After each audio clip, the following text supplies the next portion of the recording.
বেনজিনের electrophilic প্রতিস্থাপন বিক্রিয়া, তুমি ধরে রাখো এখান থেকে একটা কোশ্চেন চলে আসছে, এতটাই ইম্পর্টেন্ট, তোমাকে মাত্র 20 মিনিটে হচ্ছে বস বানা দিব, তুমি এইচএসসি 26, 27, 28 যেই ব্যাচে হও না কেন, অর্গানিকের ভয় একদম চলে যাবে। তো চলো তাহলে প্রথম কথা, বেনজিনে ইলেকট্রোফিলিক প্রতিস্থাপন, এটা বুঝতে গেলে আগে আমাদেরকে বুঝতে হবে যে ইলেকট্রোফাইল জিনিসটা কি।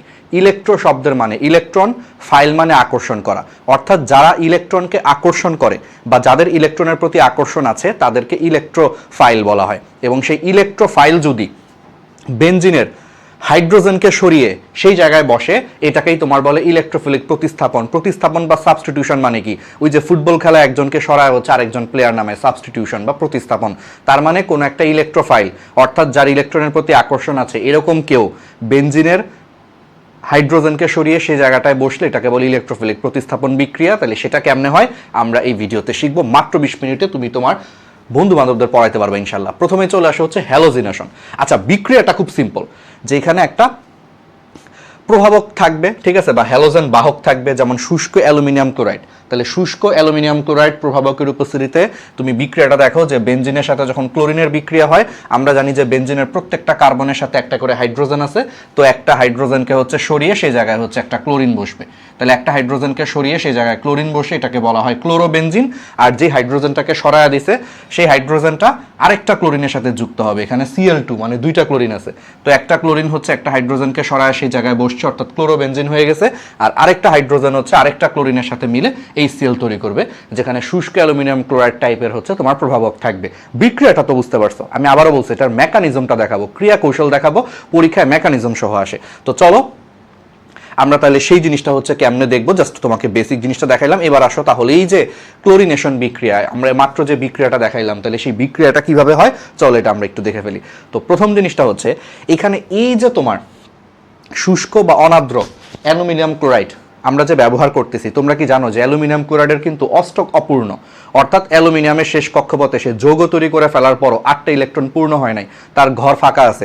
ভাইয়া কেমনে ফাঁকা আছে দেখো, ভাই খুব সিম্পল, দেখো এটা যদি অ্যালুমিনিয়াম ক্লোরাইড হয়, হ্যাঁ, তার 3 জায়গায় হচ্ছে তোমার 3টা কি ক্লোরিন এসে যুক্ত হয়েছে ধরলাম, হ্যাঁ, তার 3 জায়গায় হচ্ছে তোমার 3টা যদি ক্লোরিন এসে যুক্ত হয়, তুমি তো জানো সমযোজী বন্ধনে তোমার আলটিমেটলি কি হয়, সমযোজী বন্ধনে হচ্ছে তোমার আলটিমেটলি প্রত্যেকটা ক্লোরিন কি করে বলো, প্রত্যেকটা ক্লোরিন হচ্ছে তোমার একটা করে হচ্ছে ইলেকট্রন শেয়ার করে। তাহলে ও একটা ইলেকট্রন শেয়ার করছে, আর অ্যালুমিনিয়ামের শেষ কক্ষপথে ইলেকট্রন আছে কিন্তু 3টা। ইলেকট্রন বিন্যাস করে দেখো, 1s2 2s2 2p6, দেখো 3s2 3p1, তুমি করে দেখতে পারো যে অ্যালুমিনিয়ামের শেষ কক্ষপথে ইলেকট্রন আছে 3টা, তাহলে ওর নিজের 3টা ইলেকট্রন আর প্রত্যেকটা ক্লোরিন হচ্ছে একটা করে ইলেকট্রন শেয়ার করে করে অ্যালুমিনিয়াম ক্লোরাইড যৌগ তৈরি করে। তো যৌগ তৈরি করার পরও তুমি খেয়াল করে দেখো অ্যালুমিনিয়ামের শেষ কক্ষপথে ইলেকট্রন হয় 6টা, এই যে এই দুইটা, এই দুইটা, এই দুইটা। তাহলে সব মিলে এত কিছু করার পরে, এত কাহিনী করার পরে অ্যালুমিনিয়াম ক্লোরাইডের শেষ কক্ষপথে অ্যালুমিনিয়াম ক্লোরাইডের মধ্যে অ্যালুমিনিয়ামের শেষ কক্ষপথে ইলেকট্রন থাকে 6টা, মানে অষ্টক পূরণ হয় নাই, 8টা ইলেকট্রন এখনো পূরণ হয় নাই,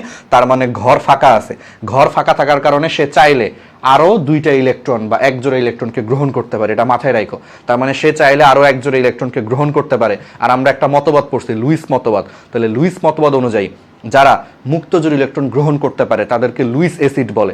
এই জন্য অ্যালুমিনিয়াম ক্লোরাইড হচ্ছে লুইস অ্যাসিড, আর এটা মাথায় রেখো যে সে এক জোড়া মুক্ত ইলেকট্রন গ্রহণ করতে পারে, এইটার জন্যই এত কাহিনী হয়, ঠিক আছে। আর সে যেহেতু ইলেকট্রন গ্রহণ করতে পারে অ্যালুমিনিয়াম ক্লোরাইড, এই জন্য লুইস মতবাদ অনুযায়ী তাকে অ্যাসিড বলে। যারা মুক্তজোড় ইলেকট্রন গ্রহণ করে তাদেরকে লুইস অ্যাসিড বলে, সেটা অন্য টপিক। যাই হোক, মাথায় রেখো যে সে এক জোড়া ইলেকট্রন গ্রহণ করতে পারে। ক্লিয়ার? এইবার আসো আসল খেলাটা দেখো। যখন আমরা বিক্রিয়া করব, প্রথমে আসে হচ্ছে প্রভাবক হিসেবে এখানে অ্যালুমিনিয়াম ক্লোরাইড আছে, সাথে হচ্ছে ক্লোরিন আছে। বলো তো ক্লোরিন কেমনে থাকে? ক্লোরিন কিন্তু সমযোজী বন্ধনের মাধ্যমে আবদ্ধ, অর্থাৎ একটা ক্লোরিন পরমাণু একটা ইলেকট্রন শেয়ার করে, আরেকটা ক্লোরিন পরমাণু হচ্ছে আরেকটা ইলেকট্রন শেয়ার করে, ওই যে এক জোড়া ইলেকট্রন শেয়ার করে ক্লোরিন ক্লোরিন বন্ধন তৈরি করে। এখন অ্যালুমিনিয়াম ক্লোরাইড মনে করো যে একটা ক্লোরিনকে হচ্ছে কান পরা দেয়, আমি একটু সহজ করে বোঝাচ্ছি, মজা করে বোঝাচ্ছি। সে একটা ক্লোরিনকে কান পরা দেয় যে এই তুমি আমার কাছে চলে আসো ভাই, আমার এখানে একটা ঘর ফাঁকা, তুমি তোমার এক জোড়া ইলেকট্রন নিয়ে চলে আসো। তখন এই ক্লোরিন বলে কি আচ্ছা ঠিক আছে, আমি তোমার কাছে আসতেছি এক জোড়া ইলেকট্রন নিয়ে। এখন সমস্যাটা হচ্ছে এই ক্লোরিনের কি এক জোড়া ইলেকট্রন আছে? না, ও দিছে একটা ইলেকট্রন, আর আরেকটা ইলেকট্রন কিন্তু এই ক্লোরিন থেকে আসছে। তখন সে একটু দুষ্টামি করে, চালাকি করে, সে জোর করে হচ্ছে এই 2টা ইলেকট্রন নিয়ে সে অ্যালুমিনিয়াম ক্লোরাইডের কাছে চলে আসে। ওই যে কান পরায় কাজ হয়েছে, বুঝছো? 2টা ইলেকট্রন নিয়ে সে অ্যালুমিনিয়াম ক্লোরাইডের কাছে চলে আসে। এতে করে কাহিনীটা কি হয়, অ্যালুমিনিয়াম ক্লোরাইড কিন্তু এক জোড়া ইলেকট্রন গ্রহণ করতে পারে। সো এই ক্লোরিন 2টা ইলেকট্রন নিয়ে আসছে, সেই 2টা ইলেকট্রন ওরে দেওয়ার কারণে সে একজোড় ইলেকট্রন সুন্দর করে নিতে পারতেছে। বাট প্রবলেম হচ্ছে ও যখন ইলেকট্রনটা নিয়ে চলে আসছে, একটা ইলেকট্রন কিন্তু আসলে এই ক্লোরিনের ছিল, তার মানে হিসাবে কিন্তু এই ক্লোরিনটা একটা ইলেকট্রন হারায় ফেললো। এই যে এই ক্লোরিনটা একটা ইলেকট্রন হারাইলো, ফলে এই ক্লোরিনের চার্জ হয়ে যায় পজিটিভ, এইটাকেই তোমার বলে ক্লোরোনিয়াম আয়ন, এটাকেই তখন বলে ক্লোরোনিয়াম আয়ন। আর আরেকটা ক্লোরিন হচ্ছে তোমার ক্লোরাইড আয়ন আকারে ওর সাথে এসে যুক্ত হয়ে AlCl4- তৈরি করে। যেহেতু ও দুইটা ইলেকট্রন নিয়ে আসতেছে, ও দিছিল একটা কিন্তু আনছে দুইটা, তাহলে একটা দিয়ে দুইটা ইলেকট্রন নিয়ে আসলে সেই হিসাবে একটা ইলেকট্রন বেশি আনছে, তো একটা ইলেকট্রন বেশি আনার কারণে সে মাইনাস হয়ে গেছে, সে মাইনাস হয়ে Cl মাইনাস হয়ে যখন এর সাথে যুক্ত হয় AlCl4- হয়, অর্থাৎ এই মাইনাস চার্জটা এখানে চলে আসে। বুঝতে পারতেছো? ক্লিয়ার? এটা হচ্ছে তোমার একদম প্রথম দিকে হচ্ছে তোমার কি হয়, ঠিক আছে, এটা একদম হচ্ছে প্রথম ধাপে হচ্ছে এই জিনিসটা তৈরি হয়। এখন এখানে তাহলে কি তৈরি হলো ভাইয়া? ক্লোরোনিয়াম আয়ন তৈরি হলো আর AlCl4- তৈরি হলো। এখন এর মধ্যে কোনটা ইলেকট্রোফাইল কোনটা নিউক্লিওফাইল, চলো আমরা একটু দেখি। প্রথম কথা হচ্ছে ভাই, ইলেকট্রো মানে ইলেকট্রন, ফাইল মানে আকর্ষণ করা। বলো কে ইলেকট্রনরা আকর্ষণ করবে? পজিটিভ চার্জিত ইলেকট্রনরা আকর্ষণ করবে, তাই না? তাহলে দেখো তো এখানে ক্লোরোনিয়াম আয়ন, সে নিজে পজিটিভ, এই জন্যই তো সে ইলেকট্রনকে আকর্ষণ করবে, এই জন্য ক্লোরোনিয়াম আয়নকে বলে ইলেকট্রোফাইল। একদম সহজ। আর নিউক্লিয় মানে নিউক্লিয়াস, বলো নিউক্লিয়াসের চার্জ কি? পজিটিভ, তাহলে এখানে নিউক্লিয় বলতে আসলে পজিটিভ চার্জকে বোঝাচ্ছে, কারণ নিউক্লিয়াসের চার্জ পজিটিভ। আর ফাইল মানে আকর্ষণ করা, বলো কে ভাই পজিটিভ চার্জকে আকর্ষণ করে? যে নিজে নেগেটিভ। তো দেখো এই ব্যাটা নিজে নেগেটিভ হওয়াতে সে পজিটিভ নিউক্লিয়াসকে আকর্ষণ করে, দেখে তার নাম নিউক্লিওফাইল। দ্যাট মিন্স প্রথম ধাপে আসলে এই ক্রিয়া কৌশলের মাধ্যমে ইলেকট্রোফাইল এবং নিউক্লিওফাইল তৈরি হয়, ঠিক আছে? এইবার আসো, বিক্রিয়া তো এখনো শেষ হয় নাই, পিকচার আভি বাকি হ্যাঁ, ঠিক আছে? তাহলে পিকচার আভি বাকি হ্যাঁ, তারপরে কি হয়? দ্বিতীয় ধাপে এই যে ক্লোরোনিয়াম আয়নটা উৎপন্ন, মানে ক্লোরোনিয়ামটা উৎপন্ন হইল ইলেকট্রোফাইল, সে দেখে যে আশেপাশে বেনজিন আছে। বলতো বেনজিনের মধ্যে কোন জিনিসটা আছে? সঞ্চারণশীল পাই ইলেকট্রন আছে। তাহলে বেনজিনের সঞ্চারণশীল পাই ইলেকট্রন দেখে উঠতে গেছে মাথা নষ্ট হয়ে, যে কারণ হইছে ইলেকট্রোফাইল, এই ব্যাটা হইছে ইলেকট্রোফাইল, ওর ইলেকট্রনের প্রতি আকর্ষণ আছে। ইলেকট্রন দেখলে ওর মাথা ঠিক থাকে না। তোমাদের কিছু বন্ধু বান্ধব থাকে না যে টাকা পয়সা দেখলে ওর মাথা ঠিক থাকে না, টাকা পয়সা দেখছে মানে ও যেমনি হোক ধান্দা করে হইলো ওই টাকাটাও লাগবে, এরকম ব্যাপারটা আর কি। ওরও মাথা গরম হয়ে গেছে, ইলেকট্রোফাইল, আশেপাশে বেনজিন বলার হচ্ছে সঞ্চারণশীল পাই ইলেকট্রন ঘুরতেছে, এইটা দেখা তোর মাথা ঠিক নাই। ও বলবে যে যা খুশি হোক আমি ইলেকট্রনটারে নিয়েই ছাড়বো, আকর্ষণ করব। ফলে কি করে? ও জোর করে হচ্ছে এই বেনজিনের সাথে যুক্ত হয়। তখন এই ক্লোরোনিয়াম আয়নটা অর্থাৎ এই ইলেকট্রোফাইলটা জোর করে হচ্ছে বেনজিনের সাথে যুক্ত হয়, কারণ বেনজিনের সঞ্চারণশীল পাই ইলেকট্রন আছে, এই জন্য সে পাই ইলেকট্রনের লোভে এই যে যুক্ত হয়। এখন বেনজিন পড়ে গেছে একটা বিপদে, কারণ এই ব্যাটার যেই কার্বনে হচ্ছে তোমার ক্লোরোনিয়াম আয়ন যুক্ত হয়েছে, সেই কার্বনে আগে থেকে একটা হাইড্রোজেন ছিল। বেনজিনের প্রত্যেকটা কার্বনে তো একটা করে হাইড্রোজেন থাকে। সমস্যাটা হয়েছে যে ও এখন চিন্তা করতেছে, ভাই কি রে, উড়ে এসে জুড়ে বসছে, এখন তো বিপদ। আবার ও কি করছে? শুধু উড়ে এসে জুড়েই বসে নাই, ও ইলেকট্রোফাইল, ও বেনজিন বলার দেখো এই যে সঞ্চারণশীল পাই ইলেকট্রন ছিল, সেই সঞ্চারণশীল পাই ইলেকট্রনটা নিজের দিকে টান দিয়ে দিছে। নিজের দিকে টান দিয়ে দেওয়ার কারণে বেনজিন বলয়ে সামান্য সময়ের জন্য ইলেকট্রনের ঘাটতি তৈরি হয়। দেখো এই বেনজিন বলয়ে এই সঞ্চারণশীল পাই ইলেকট্রনগুলো নিয়ে যাওয়ার কারণে সামান্য সময়ের জন্য বেনজিন বলয়ে ইলেকট্রনের ঘাটতি তৈরি হয়। তো ইলেকট্রনের ঘাটতিকে আমরা কিভাবে প্রকাশ করব? পজিটিভ দিয়ে প্রকাশ করব। এই জন্য তখন তুমি পুরা বৃত্তটা দিবা না, অর্ধেক বৃত্ত দিয়ে বুঝাবা, যেখানে ইলেকট্রন মেঘের ঘনত্বটা ক্লোরিনের দিকে চলে গেছে ইলেকট্রোফাইল হওয়ার কারণে, এবং এখানে ইলেকট্রনের ঘাটতি তৈরি হয়েছে। এই জন্য পুরা বৃত্ত না দিয়ে অর্ধেক বৃত্ত দিয়ে একটা পজিটিভ দিয়ে দিলে বুঝাবে যে এখানে ইলেকট্রনের ঘাটতি আছে। এই অবস্থাটাকে তোমার বলা হচ্ছে সিগমা কমপ্লেক্স। দ্যাট মিনস এখানে সিগমা কমপ্লেক্সের একটা অবস্থা তৈরি হয়। এখন বেনজিন বাধ্য হয়ে তার সিদ্ধান্ত নিতে হচ্ছে যে ভাই এমনি চলতে দেওয়া যায় না, আমার যেমনি হোক সঞ্চারণশীল পাই ইলেকট্রনটা আবার তৈরি করতে হবে, আবার বানাইতে হবে।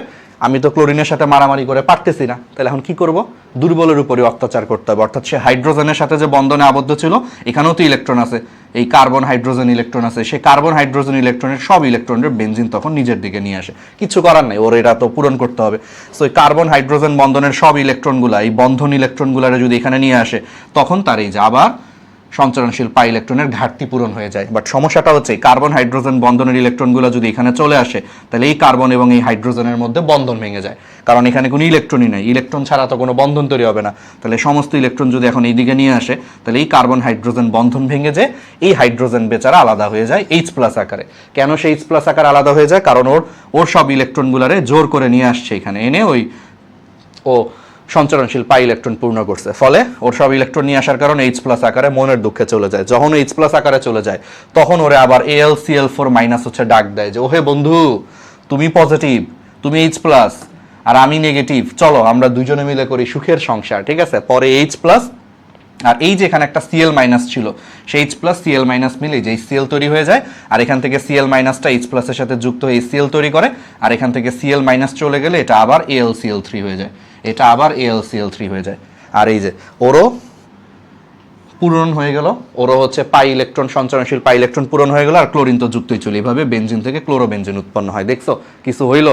এই মেকানিজম বুঝলে এবার তুমি ফ্রিডেলক্রাফট অ্যালকাইলেশনও বুঝবা, অ্যাসাইলেশনও বুঝবা, সব বুঝবা। তাহলে বলো পুরো জিনিসটা সম্ভব হয়েছে কারণ অ্যালুমিনিয়াম ক্লোরাইডের অষ্টক অপূর্ণ থাকার কারণে সেইখান থেকে এক জোড়া ইলেকট্রন গ্রহণ করে নিউক্লিওফাইল এবং ইলেকট্রোফাইল তৈরি করতে পারছে। আজকে যদি অষ্টক অপূর্ণ না থাকতো, কোনো কারণে অ্যালুমিনিয়াম ক্লোরাইডের যদি অষ্টক অপূর্ণ না থাকতো, এরকম যদি ঘর ফাঁকা না থাকতো, তাহলে প্রথম ধাপটাই হইতো না। আর প্রথম ধাপ না হইলে জীবনও পরের ধাপ হইতো না। এই জন্য মনে রাখবা যে এইসব ক্ষেত্রে প্রভাবক হিসেবে অনার্দ্র বা শুষ্ক অ্যালুমিনিয়াম ক্লোরাইড ব্যবহৃত হয়, কারণ অনার্দ্র বা শুষ্ক অ্যালুমিনিয়াম ক্লোরাইডে অষ্টক সংকোচন বা 8টার থেকে কম ইলেকট্রন থাকার কারণে সে একজোড়া ইলেকট্রনকে গ্রহণ করতে পারে এবং ফলে বিক্রিয়াটা সম্পন্ন হতে পারে।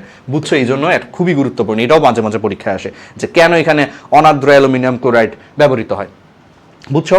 তাহলে একটা জিনিস আমরা বুঝলাম। তাহলে এটা বুঝলে এখন আমরা ফ্রিডেলক্রাফট অ্যালকাইলেশন অ্যাসাইলেশন বুঝে ফেলবো। চলো আমরা একটু ফ্রিডেলক্রাফট বিক্রিয়াটাকে পড়ে ফেলি। তাহলে ফ্রিডেলক্রাফট বিক্রিয়াটাও হচ্ছে অনার্দ্র অ্যালুমিনিয়াম ক্লোরাইডের উপস্থিতিতে হয়। এটা হচ্ছে দুই প্রকার। একটা হচ্ছে ফ্রিডেলক্রাফট অ্যালকাইলেশন বিক্রিয়া, সেখানে হচ্ছে অ্যালকাইল মূলক যুক্ত হয় বেনজিনের সাথে। আরেকটা হচ্ছে ফ্রিডেলক্রাফট অ্যাসাইলেশন বিক্রিয়া, যেখানে অ্যাসাইল মূলক যুক্ত হয়। ঠিক আছে? তাহলে ফ্রিডেলক্রাফট বিক্রিয়া হচ্ছে দুই প্রকার। বিক্রিয়াটা প্রায় কাছাকাছি। যেমন অনার্দ্র অ্যালুমিনিয়াম ক্লোরাইডের উপস্থিতিতে দেখো বেনজিনের সাথে আমি মিথাইল ক্লোরাইডের যদি বিক্রিয়া দিই, বিক্রিয়াটা কিছু না, প্রত্যেকটা কার্বনের সাথে একটা করে হাইড্রোজেন আছে। তো ও কি করবে? এই মিথাইল মূলকটা এই হাইড্রোজেনকে সরায় সেই জায়গায় বসবে। দেখো এই মিথাইল মূলকটাই হাইড্রোজেনকে সরাই এই জায়গায় বসছে। আগে বিক্রিয়াটা দেখো, ফলে এটা টলুইন হয়ে গেছে। এটা সবাই জানি যে বেনজিন বলয়ের সাথে যদি একটা CH3 থাকে এটারে টলুইন বলে, সো টলুইন হয়ে গেছে। আর এই হাইড্রোজেনটারে সরায় দিয়ে ও বসছে, এই হাইড্রোজেনটা মনের দুঃখে চলে এসে তখন ক্লোরিনের সাথে যুক্ত হয়ে HCl তৈরি করে। এটাকেই তোমার বলে হচ্ছে ফ্রিডেলক্রাফট অ্যালকাইলেশন বিক্রিয়া। অ্যালকাইলেশন কেন? কারণ এই প্রক্রিয়াটা দেখো অ্যালকাইল মূলক এসে প্রতিস্থাপন করতেছে। দেখো এখানে CH3 কে একটা অ্যালকাইল মূলক না, আমরা জানি যে মিথেন বা ইথেন অর্থাৎ অ্যালকেন থেকে একটা হাইড্রোজেন চলে গেলে তাকে অ্যালকাইল মূলক বলে। তো CH3 একটা অ্যালকাইল মূলক, তাহলে অ্যালকাইল মূলক এসে প্রতিস্থাপন করতেছে দেখে এটাকে অ্যালকাইলেশন বিক্রিয়া বলে। আবার পরের এক্সাম্পলটা দেখো। পরের এক্সাম্পলে CH3COCl, এর মধ্যেই CH3CO এই মূলকটাকে তোমার বলা হচ্ছে অ্যাসাইল মূলক। এই CH3CO মূলকটাকে বলে অ্যাসাইল মূলক। বিক্রিয়াটা সেম, জাস্ট পার্থক্যটা হচ্ছে এবার এই হাইড্রোজেনকে সরায় অ্যাসাইল মূলকটা এখানে বসবে। হাইড্রোজেনকে সরায় হচ্ছে COCH3 হচ্ছে এখানে বসবে, আর এই হাইড্রোজেনটা এই ক্লোরিনের সাথে যুক্ত হয়ে HCl হচ্ছে উৎপন্ন করবে। বুঝতে পারতেছো? এই হচ্ছে তোমার ব্যাপার। তাহলে এই যে অ্যাসাইল মূলকটা এসে যুক্ত হচ্ছে, এই জন্য এটাকে বলে অ্যাসাইলেশন। অ্যাসাইল মূলক এসে প্রতিস্থাপন করতেছে দেখে এটাকে অ্যাসাইলেশন বলে। দুইটাই হচ্ছে ফ্রিডেলক্রাফট বিক্রিয়া। তাহলে ফ্রিডেলক্রাফট বিক্রিয়াটা আমরা বুঝছি। তাহলে এখানে প্রভাবক হিসেবে কি ব্যবহৃত হয়? অনার্দ্র অ্যালুমিনিয়াম ক্লোরাইড। কেন ব্যবহৃত হয়? ক্রিস্টাল ক্লিয়ার, বুঝাই দিছে কেন হয়। কারণ এই যে নিউক্লিওফাইল ইলেকট্রোফাইল তৈরি করার জন্য সে একজোড়া ইলেকট্রন গ্রহণ করতে পারে, এটা খুব ইম্পর্টেন্ট। আচ্ছা, তাহলে আমারে বলো তো এই অনার্দ্র অ্যালুমিনিয়াম ক্লোরাইডের বদলে যদি আমি আর্দ্র অ্যালুমিনিয়াম ক্লোরাইড নিই, আর্দ্র মানে কি? এর সাথে পানি থাকবে, সেটা নিলে কি হবে? অ্যান্সার হচ্ছে হবে না। কারণ আর্দ্র অ্যালুমিনিয়াম ক্লোরাইড নিলে সেই অ্যালুমিনিয়াম ক্লোরাইড পানির সাথে বিক্রিয়া করে অ্যালুমিনিয়াম হাইড্রোক্সাইড হয়ে যাবে। ওই অ্যালুমিনিয়াম হাইড্রোক্সাইডে কিন্তু আর ওই কাহিনী হবে না যে সে একজোড়া ইলেকট্রন গ্রহণ করে ইলেকট্রোফাইল নিউক্লিওফাইল করবে। এই জন্য আর্দ্র অ্যালুমিনিয়াম ক্লোরাইড নিলে কোনো লাভ নাই, তোমাকে নিতে হবে শুষ্ক বা পানিবিহীন অনার্দ্র অ্যালুমিনিয়াম ক্লোরাইড। বুঝছো? তাহলে আরও কয়েকটা কোশ্চেন তুমি পারবা যে কেন অনার্দ্র অ্যালুমিনিয়াম ক্লোরাইড ব্যবহৃত হয় ফ্রিডেলক্রাফট বিক্রিয়ায়। ওকে, তাহলে এবার আসো এইগুলার ক্রিয়া কৌশলটা বলি। আগেরটা বুঝে থাকলে এটা একদম সিম্পল। দেখো কিচ্ছু না, প্রথমে কি হয়, ওই যে এটা অষ্টক অপূর্ণ আছে, তাহলে সে ওকে কুপরামর্শ দেয় যে মিথাইল ক্লোরাইড, আগে অ্যালকাইলেশনটা বুঝায়। তাহলে মিথাইল ক্লোরাইডের তুমি যদি বন্ধনটা দেখো, সেম এই CH3 মূলকের সাথে যখন ক্লোরিন আছে, এই কার্বন এবং ক্লোরিন, এই কার্বন একটা ইলেকট্রন শেয়ার করছে, ক্লোরিন একটা ইলেকট্রন শেয়ার করছে। অর্থাৎ ব্যাপারটা হচ্ছে এই সমযোজী বন্ধন তৈরি করতে কার্বন একটা ইলেকট্রন শেয়ার করছে, ক্লোরিন একটা ইলেকট্রন শেয়ার করছে, করে CH3Cl যৌগ তৈরি হয়েছে। ওই আগের মতোই ও ওরে কান পরা দেয় ক্লোরিনকে, যে এই ক্লোরিন ভাই একটা কাজ করো, ওর সাথে সমস্ত বন্ধন ছিন্ন করে তুমি আমার সাথে চলে আসো। ক্লোরিনও বলদ, বুঝছো, বোকা, ও মানে যা বলছো তাই করে, ঠিক আছে, বোকা না হইলে এগুলা করে। তো ও কি করবে, ও হচ্ছে ওর কান পড়া শুনে ওর এতদিনের যে বন্ধন, সেই বন্ধনটাকে হচ্ছে ভেঙে ও দিছিল একটা ইলেকট্রন। দেখো এই ক্লোরিন কিন্তু একটা ইলেকট্রন শেয়ার করছিল, এই কার্বন একটা ইলেকট্রন শেয়ার করছিল, কিন্তু চলে আসার সময় সে দুইটা ইলেকট্রনকেই নিয়ে এই অ্যালুমিনিয়াম ক্লোরাইডের সাথে যুক্ত হয়। তাহলে দেখো সে একটা ইলেকট্রন দিছে, কিন্তু আসার সময় দুইটা ইলেকট্রন নিয়ে আসছে, তাহলে একটা দিয়ে দুইটা আনছে, মানে হিসাবে একটা বেশি আনছে, অর্থাৎ সে Cl মাইনাস হয়ে যায়। এই Cl মাইনাস হয়ে সে এর সাথে যুক্ত হয়ে AlCl4 মাইনাস তৈরি করে। আর যেহেতু এই ক্লোরিন ইলেকট্রন নিয়ে গেছে, তাহলে কার্বন যে ইলেকট্রনটা দিছিল সেই ইলেকট্রনটাকে ক্লোরিন নিয়ে চলে গেছে, তাহলে কার্বন কি ইলেকট্রন হারিয়ে পজিটিভ হয়ে যায়, এই কার্বনটি ইলেকট্রন হারিয়ে পজিটিভ হয়ে যায়, এটাকে তোমার বলে মিথাইল কার্বনিয়াম আয়ন। তখন এই কার্বনটা দেখো পজিটিভ, এটাকে বলে মিথাইল কার্বনিয়াম আয়ন। তাহলে বলো তো এবার কোনটা নিউক্লিওফাইল কোনটা ইলেকট্রোফাইল, বুঝতেই পারতেছো। এ নিজে পজিটিভ, তাহলে সে নিজে পজিটিভ দেখে সে নেগেটিভ ইলেকট্রনকে আকর্ষণ করবে, মানে সে ইলেকট্রোফাইল। আর এ নিজে নেগেটিভ দেখে সে পজিটিভ, নিউক্লিয়াসের চার্জ পজিটিভ, পজিটিভ নিউক্লিয়াসকে আকর্ষণ করবে বলে সে নিউক্লিওফাইল। তাহলে এটা নিউক্লিওফাইল, এটা হচ্ছে ইলেকট্রোফাইল, আগের মতোই। তারপরে কাহিনীও সেম, হয়ে গেছে ইলেকট্রোফাইল, ভর্তি ইলেকট্রন দেখলে পাগল হয়ে যায়, মাথা ঠিক থাকে না, ও আশেপাশে পাইছে হচ্ছে বেনজিন বলার হচ্ছে সঞ্চরণশীল পাই ইলেকট্রন, ওর মাথা গরম হয়ে গেছে, ও এর সাথে জোর করে এসে যুক্ত হবে, উড়ে এসে জুড়ে বসবে। ঠিক আছে, সমস্যাটা হচ্ছে আগের মতোই, সেই ইলেকট্রোফাইল হওয়ার কারণে বেনজিন বলার সঞ্চরণশীল পাই ইলেকট্রনকে নিজের দিকে নিয়ে গেছে, ফলে এখানে পাই ইলেকট্রনের ঘাটতি তৈরি হয়, সেটাকে আমরা এরকম পজিটিভ দিয়ে দেখাবো এবং এখানে একটা ফাঁকা রেখে দিব। আচ্ছা, তাহলে এইভাবে সিগমা কমপ্লেক্স তৈরি হয়। এখন সেম এই বেচারার সাথে হাইড্রোজেনও ছিল, তো সিগমা কমপ্লেক্স তৈরি হয়। এখন সে বাধ্য হয়ে দুর্বলের উপর অত্যাচার, আগের মতোই যে কার্বন হাইড্রোজেন বন্ধনের যত ইলেকট্রন ছিল সেই ইলেকট্রনকে টান দিয়ে সে এই সঞ্চরণশীল পাই ইলেকট্রনটা পূর্ণ করে। সো এখান থেকে সমস্ত ইলেকট্রন যদি এখানে নিয়ে আসে, সঞ্চরণশীল পাই ইলেকট্রন পূর্ণ হয়, বাট প্রবলেম হচ্ছে তখন এই বন্ধনটা ভেঙে যায়, কারণ বন্ধন তৈরি করে হচ্ছে ইলেকট্রন দিয়ে। তো সব ইলেকট্রন যদি টান দিয়ে সে নিয়ে আসে, তাহলে কার্বন হাইড্রোজেন আর বন্ধন থাকে না, বন্ধন ভেঙে যায়। আর এই ইলেকট্রনগুলো কিন্তু হাইড্রোজেনের ছিল, তো হাইড্রোজেনের ইলেকট্রনগুলোরে নিয়ে আসার কারণে হাইড্রোজেন পজিটিভ হয়ে যায়, H+ হয়ে যায়। তো H+ মনের দুঃখে তখন এই যে এখানে একটা Cl- আছে, তার সাথে যুক্ত HCl হয়, আর এটা বন্ধন এই যে এটা CH3 এরকম হয়ে যায়, টলুইন তৈরি হয়ে গেল। আর এটার থেকে Cl- চলে গেলে এটা আবার AlCl3 হয়ে যায়, শেষ। এটাই হচ্ছে ফ্রিডেল-ক্রাফট অ্যালকাইলেশন বিক্রিয়ার কৌশল। তাহলে এবার এটা বুঝলে অ্যাসাইলেশনটাও বুঝবা। এটা হচ্ছে অ্যাসিটাইল ক্লোরাইড, ঠিক আছে। এই CH3COCl এই যৌগটাকে বলে হচ্ছে অ্যাসিটাইল ক্লোরাইড। তাহলে অ্যাসিটাইল ক্লোরাইড ওই আগের মতোই সেম, এই যে এই কার্বনের সাথে এই ক্লোরিন হচ্ছে তোমার ওই যে একটা একটা করে ইলেকট্রন শেয়ার করছে, ও এই কার্বন একটা ইলেকট্রন শেয়ার করছিল, এই ক্লোরিন একটা ইলেকট্রন শেয়ার করে, অলওয়েজ মনে রাখবা দুইটা ইলেকট্রন শেয়ার করে একটা বন্ধন তৈরি হয়। তাহলে এই কার্বন একটা ইলেকট্রন শেয়ার করছে, ক্লোরিন একটা ইলেকট্রন শেয়ার করছে, এরকম দুইটা ইলেকট্রন শেয়ার করে একটা বন্ধন তৈরি হয়, বুঝছো? এটা মনে রাখবা। চারটা ইলেকট্রন শেয়ার করলে দুইটা বন্ধন তৈরি হয়, ছয়টা ইলেকট্রন শেয়ার করলে তিনটা বন্ধন তৈরি হয়, মানে প্রত্যেকটা বন্ধন তৈরি করতে দুইটা করে ইলেকট্রন শেয়ার করতে হয়। তাহলে যাই হোক, তাহলে এই হচ্ছে ব্যাপার। তো আগের মতোই সেম, কান ভারী করে দিছে যে ভাই আসো আমার সাথে চলো, আমার সাথে বন্ধন তৈরি করে ফেলো। এও ওই কথা শুনেই চলে গেছে, চলে যেয়ে দেখো সে আলটিমেটলি আগের মতো AlCl4-, এটা হচ্ছে নিউক্লিওফাইল। আর এই যে কার্বন থেকে ইলেকট্রন চলে যাওয়ার কারণে এই কার্বনটা পজিটিভ হয়ে গেছে, বাকি অংশটা এটা কিন্তু কার্বন অক্সিজেন দ্বিবন্ধন, এখানে কার্বন অক্সিজেন দ্বিবন্ধন, কার্বনটা পজিটিভ হয়ে গেছে, এটা হচ্ছে অ্যাসাইল মূলক। তাহলে এটা পজিটিভ, মানে এটা হচ্ছে ইলেকট্রনকে আকর্ষণ করবে, তাহলে এটা ইলেকট্রোফাইল, এটা নিউক্লিওফাইল। বাকিটা তুমি জানোই, এই যে এখানে যে আক্রমণ করে সিগমা কমপ্লেক্স গঠন করবে সে আগের মতোই, তুমি জানো সব কিছু আগের মতো হয়ে এই হাইড্রোজেনটা পরবর্তীতে চলে যায়, তুমি এগুলো জানো, দেখছো? এইভাবে করে অ্যাসিটাফিনন তৈরি করবে, এই যৌগটার নাম হচ্ছে অ্যাসিটাফিনন। তাহলে ফ্রিডেল-ক্রাফট অ্যাসাইলেশন প্রক্রিয়ার মাধ্যমে অ্যাসিটাফিনন তৈরি করা যায়। যাই হোক, আবার অ্যালকাইলেশন বিক্রিয়ার মাধ্যমে টলুইন তৈরি করা যায়, শেষ। তাহলে বুঝছো? কঠিন ভাইয়া, অনেক কঠিন লাগছে, কিছু হইল? একদম সহজ না, তুমি নিজেরাই বলো। তাহলে এগুলো যদি বুঝো, আমি তো বলছি আজকে অ্যারোমেটিক যৌগের যতগুলো ক্রিয়া কৌশল পরীক্ষায় আসে সেগুলো আমি অ্যারোমেটিক যৌগেরগুলো হচ্ছে দেখাবো। নেক্সট ভিডিওতে আমি তোমাদেরকে ছোট্ট ছোট্ট করে করে তোমাকে হচ্ছে বেনজিনের হচ্ছে অনুরণন বা রেজোনেন্স দেখাবো, ঠিক আছে? এরকম করে করে আমি 6-7টা ভিডিও দিব, মোটামুটি সব ইম্পর্টেন্ট টপিক কভার হয়ে যাবে জৈব রসায়নের, আর কোনো ভীতি থাকবে না। আচ্ছা, তাহলে দেখো এই যে এই প্রশ্নগুলোই পরীক্ষায় আসছে, পারবা না এখন? এই যে দেখো, এটা বোর্ডের কোশ্চেন। ফ্রিডেল-ক্রাফট বিক্রিয়ায় ও হ্যালোজেনেশন বিক্রিয়ায় অনার্দ্র অ্যালুমিনিয়াম ক্লোরাইড ব্যবহৃত হয় কেন? দেখছো, মাত্র পড়াইছি না? ওই যে অষ্টক অপূর্ণ থাকে, ফলে ঘর ফাঁকা থাকে, সে ইলেকট্রন গ্রহণ করে হচ্ছে নিজে নিউক্লিওফাইল হয় আর একজন ইলেকট্রোফাইলে পরিণত করতে সাহায্য করে, ওইটাই অ্যান্সার। এইটাই সুন্দর করে এখানে লিখছে, তাহলে পারা যাবে না? ওকে, তাহলে এবার আসো আর হচ্ছে নাইট্রোশন বিক্রিয়া আর হচ্ছে তোমার সালফোনেশন বিক্রিয়াটা দেখায় দিই। এগুলো প্রায় কাছাকাছি, একটা বুঝে ফেললে এখন বুঝবা। আচ্ছা, নাইট্রোশন বিক্রিয়াটা কি?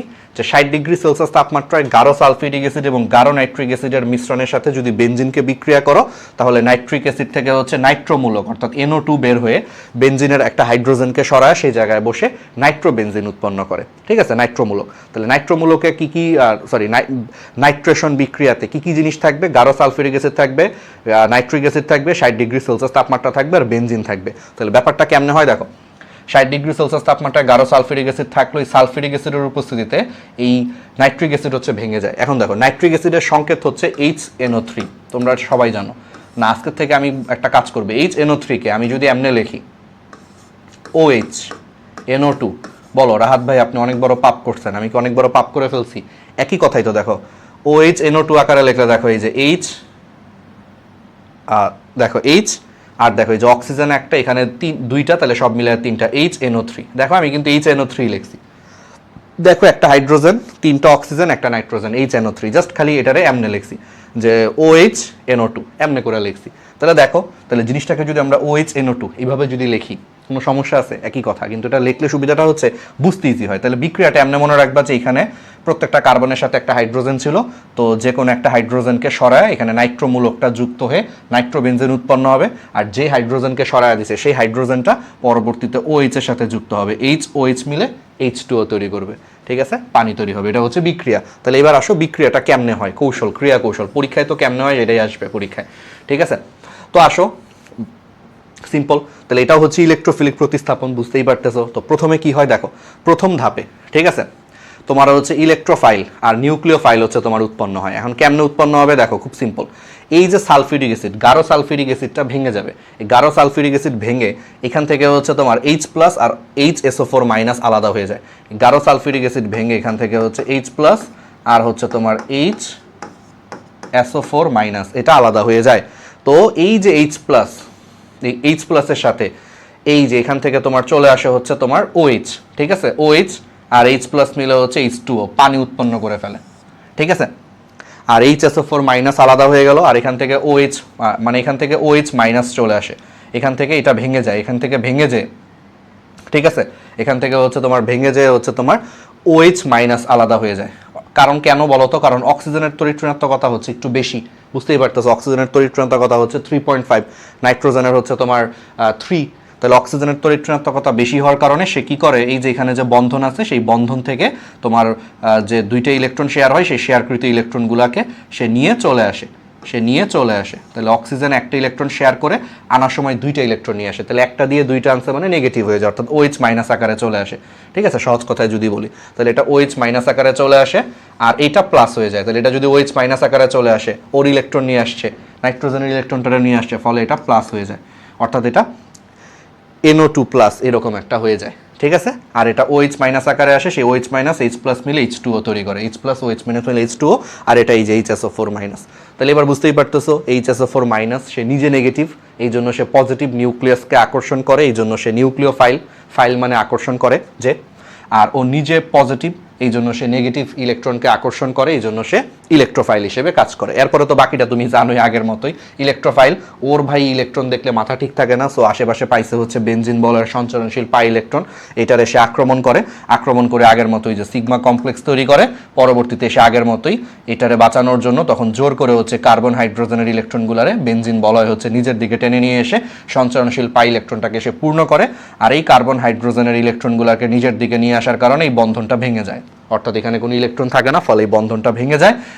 যেহেতু হাইড্রোজেনের ইলেকট্রনগুলো এখানে চলে আসছে, H+ আকারে বের হয়ে যায়, H+ পায় হচ্ছে HSO4- কে, কারণ বিক্রিয়ার মধ্যেই জিনিসটাও আছে। তো H+ HSO4- এর সাথে যুক্ত হয়ে আবার নতুন করে সালফিউরিক অ্যাসিড হচ্ছে উৎপন্ন হয়, আর এই তো নাইট্রোবেনজিন পাওয়া গেল। এটাই হচ্ছে তোমার নাইট্রোশন বিক্রিয়ার কৌশল। বলো আর জীবনে ভুল হবে? এবার আসো last but not the least, sulphonation বিক্রিয়া, ঠিক আছে। সালফোনেশন বিক্রিয়া হচ্ছে তোমার সালফার ট্রাইঅক্সাইড মিশ্রিত ধূমায়িত সালফিউরিক অ্যাসিড আর বেনজিনের বিক্রিয়া হচ্ছে তোমার বেনজিন সালফোনিক অ্যাসিড হচ্ছে তোমার উৎপন্ন হয়, ঠিক আছে, বুঝতে পারতেছো? তাহলে সালফার ট্রাইঅক্সাইড মিশ্রিত তোমার ধূমায়িত সালফিউরিক অ্যাসিড এবং হচ্ছে বেনজিনের বিক্রিয়ায় হচ্ছে তোমার বেনজিন সালফোনিক অ্যাসিড হচ্ছে উৎপন্ন হয়। এক্ষেত্রে তোমার ইলেকট্রোফাইল হিসেবে হচ্ছে তোমার SO3, সালফার ট্রাইঅক্সাইড কিন্তু এই ক্ষেত্রে ইলেকট্রোফাইল হিসেবে কাজ করে, ঠিক আছে। সালফোনেশন বিক্রিয়াতে সালফার ট্রাইঅক্সাইড হচ্ছে ইলেকট্রোফাইল হিসেবে কাজ করে। কেমনে করে আমি তোমার একটু পরে দেখাচ্ছি। তাহলে বিক্রিয়াটা আগে দেখো। তাহলে সালফার ট্রাইঅক্সাইড মিশ্রিত H2SO4, এটা কিন্তু H2SO4ই লিখছি আমি, দেখো H2, এই যে দেখো SO4, এটা জাস্ট খালি এমনি লিখছি OH SO3H, এমনি লিখছি H2SO4। তাহলে সালফার ট্রাইঅক্সাইড মিশ্রিত ধূমায়িত সালফিউরিক অ্যাসিডের সাথে বেনজিনের বিক্রিয়া, তো কি হবে আলটিমেটলি বিক্রিয়া করে হচ্ছে এই যে বেনজিন সালফোনিক অ্যাসিড উৎপন্ন করবে আর সাথে পানি উৎপন্ন হবে। আগে বিক্রিয়াটা দেখো, ঠিক আছে। এখন তোমাকে একটা কোশ্চেন হতে পারে যে এইখানে কেন সালফার ট্রাইঅক্সাইড ব্যবহৃত হয়?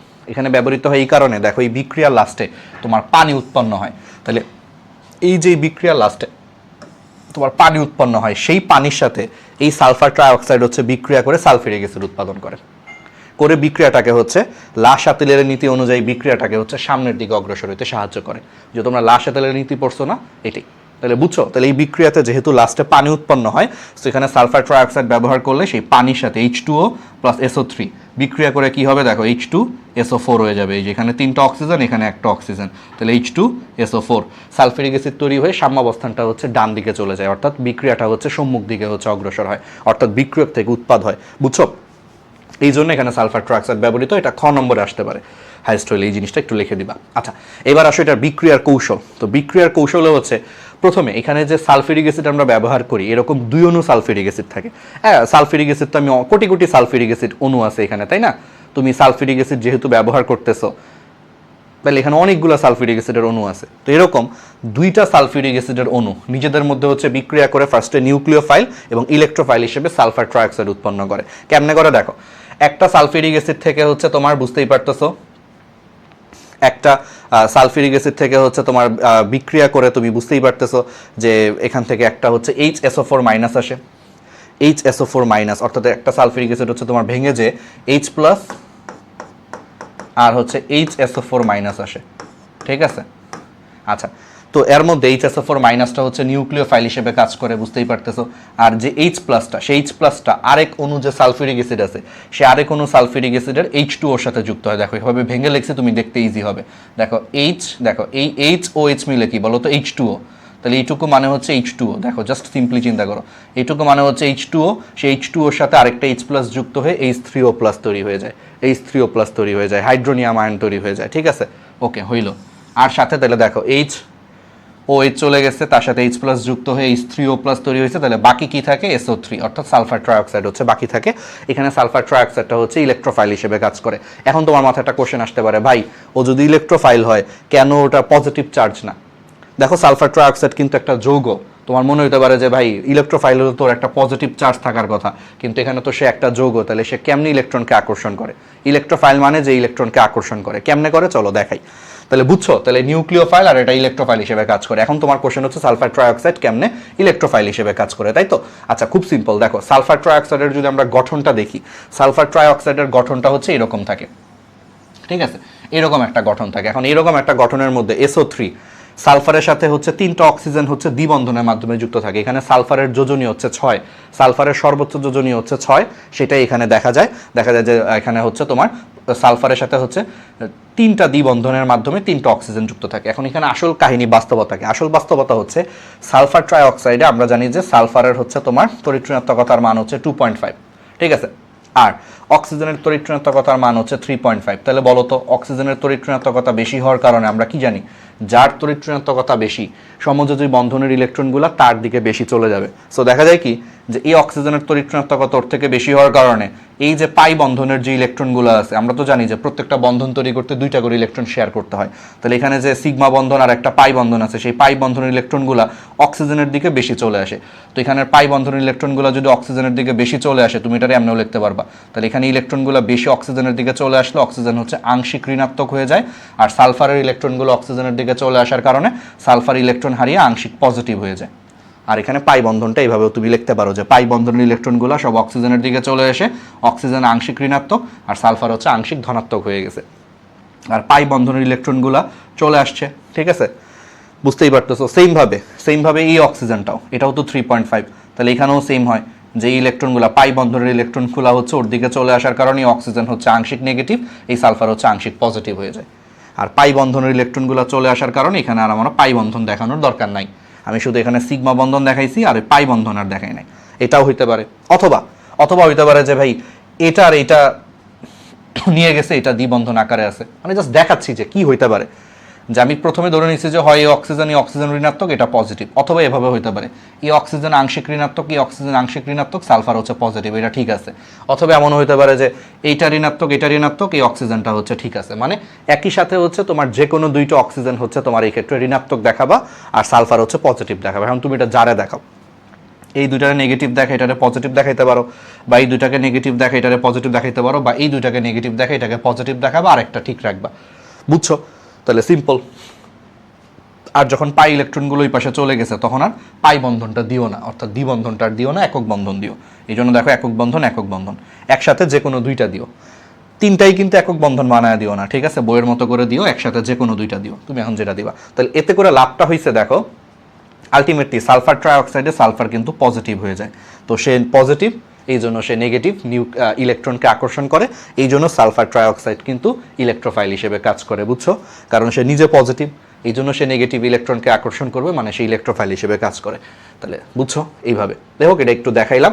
তো এবার দেখো বাকিটা কি, খুব সিম্পল। তাহলে সালফার ট্রাইঅক্সাইডে সালফার হচ্ছে পজিটিভ চার্জযুক্ত, তুমি জানো, এই জন্য সে ইলেকট্রোফাইল, সেই ইলেকট্রন দেখলে তার মাথা ঠিক থাকে না, সে এই জন্য বেনজিনকে আক্রমণ করে আগের মতো সিগমা কমপ্লেক্স তৈরি করবে, করে আলটিমেটলি একটা কাহিনী করবে, বেনজিন বলের সব ইলেকট্রনগুলারে সে নিজের দিকে নিয়ে গেছে। এখন দেখো এটা এখানে একটা মজার জিনিস আছে, এখানে একটা জিনিস হচ্ছে তোমার বুঝতে হবে। দেখো সালফার ট্রাইঅক্সাইড কিন্তু একটা যৌগ, শুধু একটা যৌগ কিন্তু চার্জ নিরপেক্ষ, শুধু একটা যৌগ কিন্তু চার্জ নিরপেক্ষ, মানে এর কোনো চার্জ নাই। কিন্তু সে যখন সঞ্চারণশীল পাই ইলেকট্রনগুলো নিজের দিকে নিয়ে গেছে, তাহলে ও আগে ছিল চার্জ নিরপেক্ষ, অর্থাৎ ওর চার্জ ছিল শূন্য, আগে ওর চার্জ ছিল শূন্য, কিন্তু যখন সে সঞ্চারণশীল পাই ইলেকট্রনকে নিজের দিকে নিয়ে গেছে, তাহলে সে বেশি ইলেকট্রনকে নিজের দিকে নিয়ে আসলো না? তাহলে বেশি ইলেকট্রনকে নিজের দিকে নিয়ে আসলে এখন আর তার চার্জ শূন্য থাকবে না, যেহেতু সে বেশি ইলেকট্রনকে নিয়ে আসছে, এই জন্য তার চার্জটা নেগেটিভ হয়ে যাবে, এই জন্য SO3 এটা মাইনাস হয়ে যাবে। এটা কিন্তু একটু খেয়াল রাখতে হবে। তারপরে সে আগের মতোই এই যে এই ইলেকট্রনগুলো এখানে চলে আইসা এই আবার এটা পূর্ণ হবে, আর এই যে কার্বন হাইড্রোজেন বন্ধন ভেঙে যাবে, কারণ এখানকারই সব ইলেকট্রন এখানে চলে আসছে, তো বন্ধন ভেঙে গেলে হাইড্রোজেন ইলেকট্রন হারায় H+ আকারে চলে যাবে, H+, আর এই যে HSO4 মাইনাস ছিল বিক্রিয়াতে, H+, HSO4 মাইনাস পেলে H2SO4 হয়ে যাবে, আর এটা SO3 মাইনাস হয়ে যাবে, এটাকে বলে সালফোনিক অ্যাসিড অ্যানায়ন।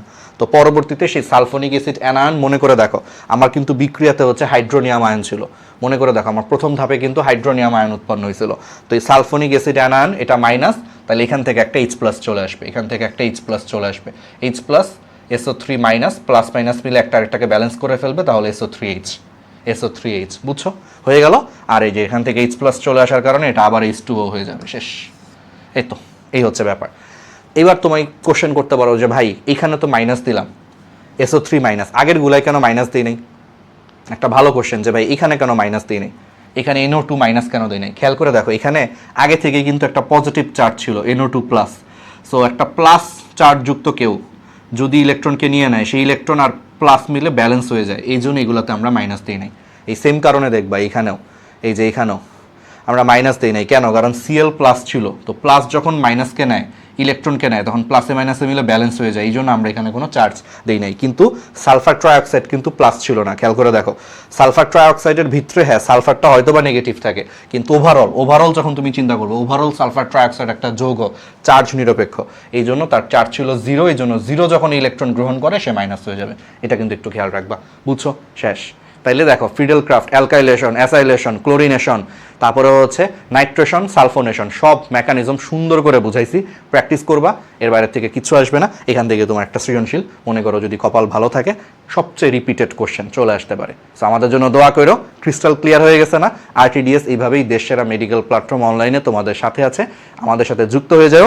HSCর পরে তোমার মেডিকেল জার্নি আমাদের সাথেই হচ্ছে হোক, বা যারা 27 ব্যাচের আছে তাদের প্রি মেডিকেল জার্নি RTDS এর সাথে হোক, বা 28 ব্যাচ যারা আছে তাদের অ্যাডভান্স প্রি মেডিকেল থেকে শুরু করে সব কিছু তুমি পাওয়ার জন্য RTDS লিখে সার্চ দিও। ফেসবুকে RTDS লিখে সার্চ দিলে আমাদের পেজ চলে আসবে, সেই পেজে মেসেজ দিও তুমি HSC 26, 27, 28 যেই ব্যাচই হও না কেন, অথবা তোমাকে একটা যদি আমি নম্বর লিখে দিই, তোমরা সেই নম্বরে হচ্ছে তোমরা যোগাযোগ করতে পারো, হোয়াটসঅ্যাপ নম্বরে।